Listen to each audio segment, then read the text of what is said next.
This is the Herd Line News.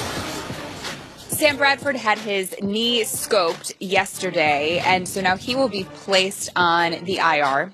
And Teddy Bridgewater is now officially off the PUP list. I'm excited for that, actually. I am too.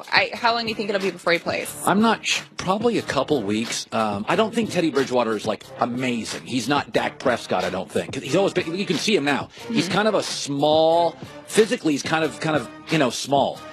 But I kind of do believe that if you gave Bridgewater this defensive talent, the Vikings are at least capable of getting to the NFC Championship. Now, could they go to a Seattle and win or go to a Philly and win? I don't think he's Deshaun Watson. He may not be Jared Goff, but I would like to see Minnesota with their roster get a fair chance. The best they can give you. And I think Bridgewater's their most talented quarterback in-house. Well, that would be a great story if he came back and was able to get them there. Yeah, it'd be a great story.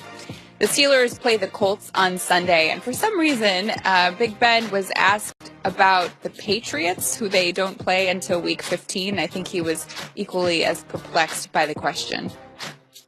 People are fixated on because they're the champs, right? They're the best in the world. They won it last year. When you do that and you have the title and you have your name on the Lombardi, you should be talked about. You should be looked up at. You obviously pay attention to what other people in AFC are doing, other teams in your division are doing. Yeah, you know what's going on, but like we just talked about, the nice thing is we have to worry about us. We'll worry about New England when we play New England. We'll let the other teams have to play them until we play and worry about them. That's a valid point. I'm all for living in the moment. However, Roethlisberger is 1-4 in his last 5 games against the Patriots, and the last time they played each other, the Patriots won 36-17. Yeah, it felt like a coaching and quarterback mismatch. There are certain matchups in sports, and I don't know why it is, but it is. Just New England feels like when it really matters against Pittsburgh. For the record, Pittsburgh's always had this. Mike Tomlin and Big Ben have owned Cincinnati. And Cincinnati's given Baltimore trouble, and Cincinnati's been a playoff team before. Pittsburgh owns Cincinnati. New England, in a game against Pittsburgh, they just work them. They work them. And finally, LiAngelo Ball and 2 other UCLA players were arrested on shoplifting charges in China for allegedly stealing sunglasses from a Louis Vuitton store that was next to the team hotel. The rest of the team is now in Shanghai, but the 3 players are staying in a hotel. They were in jail for a couple of hours, then they were released on bail, but they have to stay in the hotel. Cannot leave the country now until the legal process is over.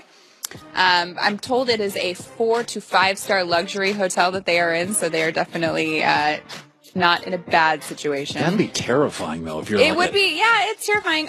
Apparently, LeVar and the rest of the family are in Shanghai. They're not with LiAngelo right now in that hotel in a separate area of China, and they are shooting their Facebook show. Oh, okay. Isn't Trump over there? Yeah, I believe. Maybe I believe it is. Trump I just wanted to read to you one line that LeVar said. Everybody's making this a big deal. It ain't that big of a deal. Yeah, I'm going to disagree with that. I'm going to go the other way on that. Same. If my son was in, I don't care if he's in a Ritz-Carlton, if you break a law in another country, that's a big deal.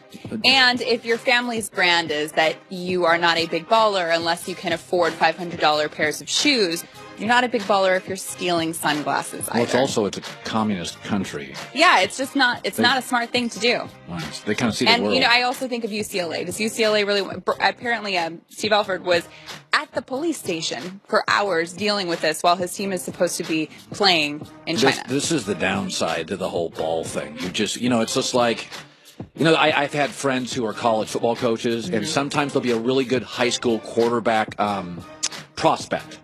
And I had Pete Carroll told me this once, and he's like, but with quarterback, you're also bringing his dad into the program, because quarterback's this weird position in football where the dad's always aligned. And Pete Carroll told me once, he's like, be careful what quarterback you recruit. Go visit with the dad, because you're bringing his dad into the pro. You'll be on phone calls. You'll have messages on your phone after games. And it's like if you bring LeVar and the Ball family into the university, you're going to have headaches. Like this is part of I'm not interested. Yeah, you have to go into business with him. And do you want to be in that business? Christine with the news. Well, that's the news. And thanks for stopping by. The Herd Line News. Well, this weekend we have an incredible game. Undefeated Miami is hosting one-loss Notre Dame. And when Georgia let go of Mark Richt, I said it at the time, you're making a mistake. He's going to go to Miami and give him about 3 years, and you don't want any part of Miami. And I was talking to Jimmy Johnson this weekend, and I said, Jimmy, I've seen him play 4 or 5 times. Do you buy into Miami? And he said, Mark Richt's a good coach, and Mark Richt can recruit, and they look really fast.